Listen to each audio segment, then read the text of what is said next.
दोस्तों अपने कुर्सी की पेटी बांध लीजिए और आइए सुनते हैं एक भूत की कहानी। दोस्तों इस कहानी का शीर्षक का नाम है आत्मा की सवारी। तो दोस्तों आइए कहानी को शुरू करते हैं। अपनी कुर्सी की पेटी बांध लीजिए और जी हाँ, डरपोक दिल वाले इस वीडियो को ना देखें। आइए शुरू करते हैं। फैजाबाद जिले की एक रात की बात है। वहाँ के घाट रेलवे स्टेशन में कई सारे ऑटो ड्राइवर खड़े थे। तभी सवारी आते ही एक एक करके उन्हें बैठाते और चले जाते थे। जैसे ही रात ज्यादा होने लगी, ज्यादातर ड्राइवर अपने घर को चले गए। उसी रात दुर्गेश ऑटो ड्राइवर भी घाट रेलवे स्टेशन पर था। वो भी दूसरे ड्राइवरों की तरह घर जाने ही वाला था।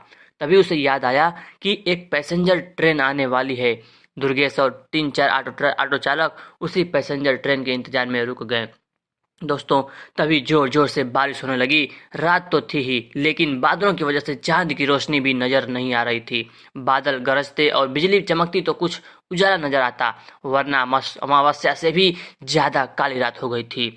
कुछ ही देर में पैसेंजर ट्रेन आई। दुर्गेश को ट्रेन से एक खूबसूरत सी लड़की उतरती हुई दिखी, जिसके कंधे पर एक बैग और हाथ में एक सूटकेस था। वो लड़की सीधे दुर्गेश के पास गई और कहने लगी कि मुझे रामपुर जाना है। दुर्गेश ने कहा कि अभी बहुत रात हो गई है, इसलिए 700 रुपये किराया लगेगा। अगर आप सुबह जाएंगी तो मैं 200 रुपये में ही छोड़ दूंगा। लड़की ने जवाब दिया, मुझे अभी जाना है, आप ले चलिए, मैं पैसे दे दूंगी।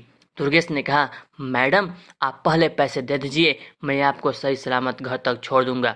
लड़की बोली, अभी मेरे पास सिर्फ 300 रुपये हैं, आप ये रख लीजिए, घर पहुंचते ही आपको बचे हुए पैसे 400 रुपये आपको दे दूंगी। इतना सुनते ही दुर्गेश ने कहा, ठीक है मैडम, आप ऑटो में बैठ जाइए। कुछ ही देर में दुर्गेश ने उस लड़की को उसके घर के पास पहुंचा दिया। वो लड़की ऑटो से उतरी और घर के अंदर चली गई। दुर्गेश अपने 400 रुपए के इंतजार में खड़ा रहा। आधा घंटा बीत गया, लेकिन लड़की लौट कर नहीं आई। दुर्गेश के मन में हुआ कि अंदर जाकर देख लेता हूँ कि वो अब तक क्यों नहीं आई। उसने घर की घंटी बजाई और जोर जोर से आवाज लगाने लगा। तभी एक बुढ़िया ने घर का दरवाजा खोला। दुर्गेश ने उससे कहा कि एक मैडम यहाँ ऑटो से आई थी, उन्होंने मेरे 400 रुपये देने हैं, वो अब तक पैसे लेकर बाहर नहीं आई। बुढ़िया ने हैरानी से पूछा, कौन मैडम? यहाँ तो मैं और मेरे पति के अलावा और कोई नहीं रहता। हाँ, मेरी बेटी पहले रहती थी, लेकिन वो 5 सालों से यहाँ नहीं रह रही है।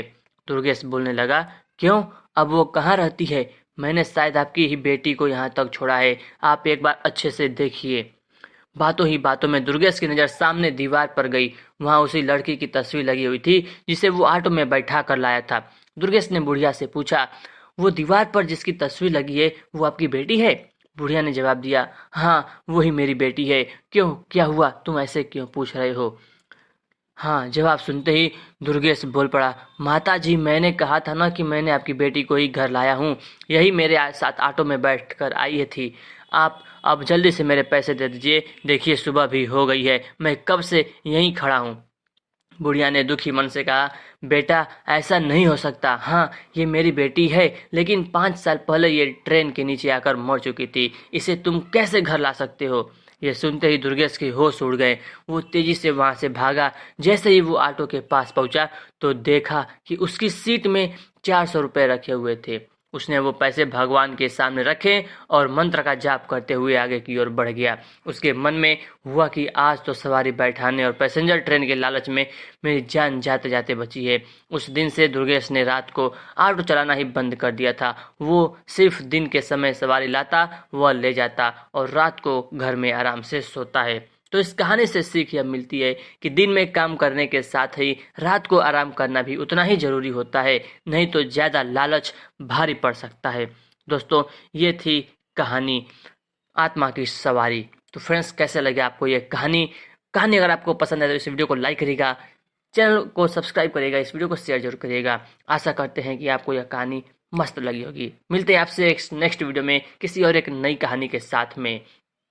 तब तक के लिए आप इस वीडियो को लाइक कर दीजिए, चैनल को सब्सक्राइब कर दीजिए। Thanks for watching this video.